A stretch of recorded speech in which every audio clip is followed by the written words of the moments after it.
বিমান দিয়ে ইরানে হামলা চালালো যুক্তরাষ্ট্র। টানা ৩৭ ঘন্টা উড়ে এসে পরমাণু কেন্দ্রে ফেলে ৩০,০০০ পাউন্ড ওজনের বাংকার বাস্টার বোমা।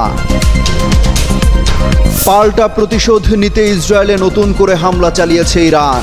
একযোগে ছোড়া হয় ডজনকে ডজন ক্ষেপণাস্ত্র। আমেরিকার চালানো বিমান হামলার পর শঙ্কা বাড়ছে তৃতীয় বিশ্বযুদ্ধের। পরামর্শ নিতে পুতিনের দরবারে ছুটে গেলেন ইরানের পররাষ্ট্রমন্ত্রী। ডোনাল্ড ট্রাম্পের তাবিজ ফেলে দিয়েছে পাকিস্তান। তেহরানের যে কোনো সংকটে পাশে থাকার ঘোষণা ইসলামাবাদের।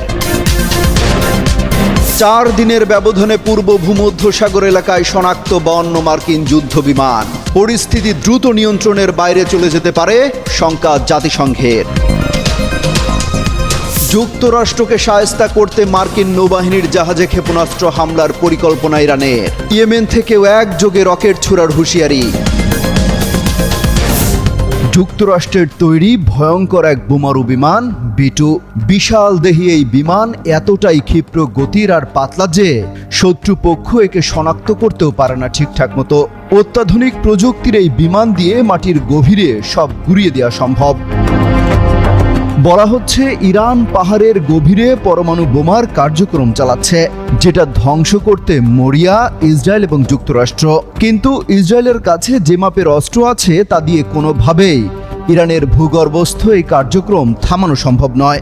যা থামাতে পারে একমাত্র যুক্তরাষ্ট্রের B2 মডেলের ভয়ঙ্কর রূপী এই বোমারু বিমান, যা দিয়ে ফোর্দো পারমাণবিক স্থাপনার উপর ফেলা হয় ৩০,০০০ পাউন্ড ওজনের বাংকার ব্লাস্টার বোমা।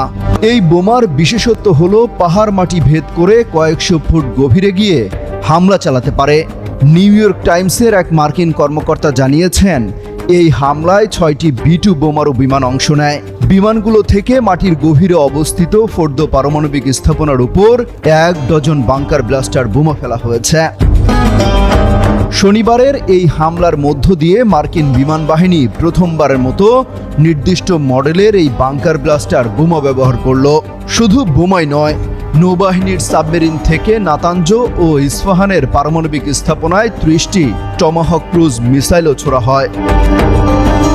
নাম প্রকাশ না করে মার্কিন এক কর্মকর্তা নিউ ইয়র্ক টাইমসকে জানান, রোববার ভোরে ইরানের পারমাণবিক স্থাপনায় হামলাকারী B2 বিমানগুলো মিশরিতে অবস্থিত ঘাঁটি থেকে প্রায় ৩৭ ঘন্টা একটানা উড়ে যায়।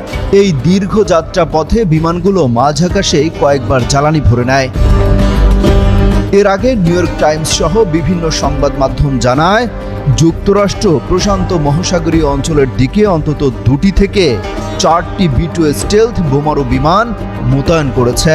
ইরানের পর্বতের নিচে অবস্থিত অত্যন্ত সুরক্ষিত ফোর্দো পারমাণবিক স্থাপনা ধ্বংস করতে সক্ষম বোমা বহন করতে পারে এসব বিমান। হামলার পরপরই ট্রাম্প ঘোষণা দেন, মার্কিন সামরিক বাহিনী ইরানের প্রধান ৩ পারমাণবিক স্থাপনায় অত্যন্ত সফল হামলা চালিয়েছে। তিনি বলেন, তেহরানের পারমাণবিক কর্মসূচি সবচেয়ে গুরুত্বপূর্ণ স্থাপনা ফোর্দো ধ্বংস হয়ে গেছে।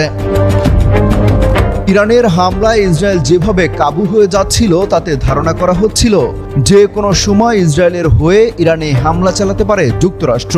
এ নিয়ে ট্রাম্প জানিয়েছিলেন, আগামী ২ সপ্তাহের মধ্যে সিদ্ধান্ত নেবেন ইরানে তারা হামলা চালাবেন কিনা। সেই ঘোষণার মাত্র ২ দিনের মাথায় এই হামলা চালানো হলো। অমিত হাসান রবিন, যুগান্তর নিউজ। হঠাৎ করে ছোড়া ক্ষেপণাস্ত্র শুধু আকাশে নয়, কাঁপন ধরিয়েছে কূটনীতির মাটিতেও। স্পষ্ট বার্তা, ইরান আর ধৈর্যের পথে নেই। মার্কিন হামলার জবাবে এই হামলা যেন এক হিসেবি প্রতিশোধ।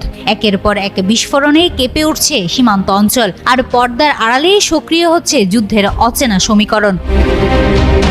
ইরানে মার্কিন হামলার পর প্রথমবারের মতো ইসরায়েলে ক্ষেপণাস্ত্র ছুড়েছে ইরান। রোববার ইসরায়েলি প্রতিরক্ষা বাহিনী এ তথ্য জানিয়েছে। এক বিবৃতিতে IDF জানায়, ইসরায়েলি ভূখণ্ডের দিকে ইরান থেকে ছোড়া ক্ষেপণাস্ত্র শনাক্ত করেছে IDF। তাদের সতর্ক বার্তা, এটা হয়তো শুরু, শেষ নয়। হুমকি মোকাবেলায় প্রতিরক্ষামূলক ব্যবস্থা সক্রিয় রয়েছে বলেও জানানো হয়। যে কোনো সময়ে পরিস্থিতি আরও ভয়াবহ রূপ নিতে পারে, এমন শঙ্কায় পরবর্তী নির্দেশ না দেওয়া পর্যন্ত জনগণকে সুরক্ষিত একটি স্থানে থাকার আহ্বান জানিয়েছে নেতানিয়াহু প্রশাসন। একদিন আগে তৃতীয় বিশ্বযুদ্ধের ঝুঁকি নিয়ে শঙ্কার কথা শুনিয়েছিলেন রুশ প্রেসিডেন্ট ভ্লাদিমির পুতিন। এরপর ইরানে ট্রাম্পের ভয়াবহ হামলা। পাল্টা মধ্যপ্রাচ্যে মার্কিন নৌবহর থেকে শুরু করে সব ঘাঁটিগুলোতে হামলার হুমকি দিয়েছে ইরান। মার্কিন হামলার আগেই অবশ্য ইসরায়েলে একের পর এক বিমান ভর্তি করে সমরাস্ত্র পাঠিয়েছে যুক্তরাষ্ট্র, জার্মানি। আর ইরানে চীনের রহস্যময় বিমান পাঠানো নিয়ে যেন দুই পক্ষে ভাগ হয়ে গেছে বিশ্ব। এমন পরিস্থিতির সামনে দাঁড়িয়ে প্রশ্ন উঠেছে, তাহলে কি পুতিনের শঙ্কাই সত্যি হচ্ছে? একদিকে ইসরায়েলকে যুদ্ধে সব ধরনের সহায়তা দিচ্ছে পশ্চিমারা, বিশেষ করে যুক্তরাষ্ট্র, জার্মানি। অপরদিকে ইরানের হয়ে ইসরায়েলে হামলা চালাচ্ছে লেবানন এবং ইয়েমেনের বিদ্রোহীরা। আর গোপনে ইরানের সাথে কাজ করছে চীন। তবে রাশিয়া অবশ্য আগ বাড়িয়ে এখনো কোনো হুমকি ধামকি না দিলেও ইরানের পক্ষ নিয়ে ইসরায়েলকে শাসাচ্ছে মাঝে মাঝেই। যুক্তরাষ্ট্র ইরানে যেভাবে হামলা চালিয়েছে তার জবাব কে কিভাবে দেয় সেটাই দেখার অপেক্ষা। প্রশ্ন উঠেছে, মার্কিন হামলার জবাবে কি রাশিয়া, উত্তর কোরিয়া কিংবা চীন ইরানের পক্ষে সরাসরি অবস্থান নেবে, পাঠিয়ে দেবে তাদের ভান্ডারে থাকা সমরাস্ত্র? পাকিস্তান কি সত্যিই প্রয়োজনে ইরানের হয়ে হামলা চালিয়ে দেবে? এসব প্রশ্নের সবই সামনে আসছে তৃতীয় বিশ্বযুদ্ধকে ঘিরে।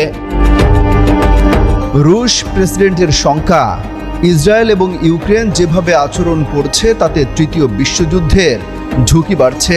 গেল 7 দিনের হামলা পাল্টা হামলার পর ধীরে ধীরে প্রকাশ্যে আসতে থাকে ইরানের মিত্ররা, নিন্দা জানাতে থাকে ইসরায়েলের হামলার।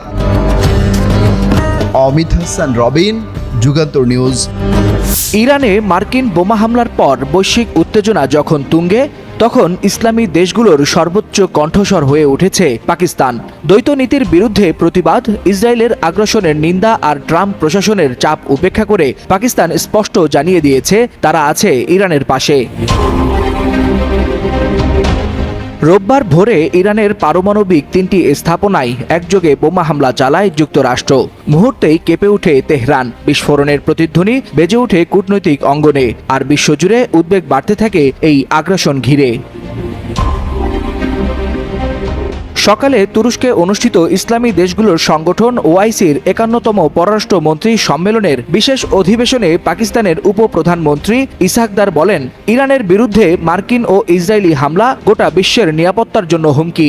তিনি আন্তর্জাতিক সম্প্রদায়ের দ্বিচারিতা এবং ইসরায়েলের দায়মুক্তি নিয়ে কঠোর সমালোচনা করেন। ইসরায়েল ও আমেরিকার চলমান এই আগ্রাসন না থামালে তা পুরো অঞ্চলে ছড়িয়ে পড়বে উল্লেখ করেন পাক উপপ্রধানমন্ত্রী। বলেন, জাতিসংঘ সনদের 51 অনুচ্ছেদ অনুযায়ী আত্মরক্ষার অধিকার আছে ইরানের, আর পাকিস্তান এই অধিকারকে পূর্ণ সমর্থন করে। এর আগে 13 জুন ইসরায়েল আকস্মিক বিমান হামলা চালায় ইরানের ভিতরে। এরপরেই শুরু হয় হামলা পাল্টা হামলা, গোটা মধ্যপ্রাচ্য হয়ে ওঠে অগ্নিগর্ভ। 15 জুন ইরানের পারমাণবিক স্থাপনায় আরও বড় হামলা চালায় ইসরায়েল। এর উত্তরে ইরান হুমকি দেয়, তেহরানে পরমাণু হামলা হলে পাকিস্তান তার হয়ে পারমাণবিক প্রতিশোধ নেবে। পরে পাকিস্তান সরকার এই ঘোষণাকে ভুল ব্যাখ্যা বলে অস্বীকার করে। এই প্রেক্ষাপটে 17 জুন যুক্তরাষ্ট্রের প্রেসিডেন্ট ডোনাল্ড ট্রাম্প ডেকে পাঠান পাকিস্তানের সেনাপ্রধানকে।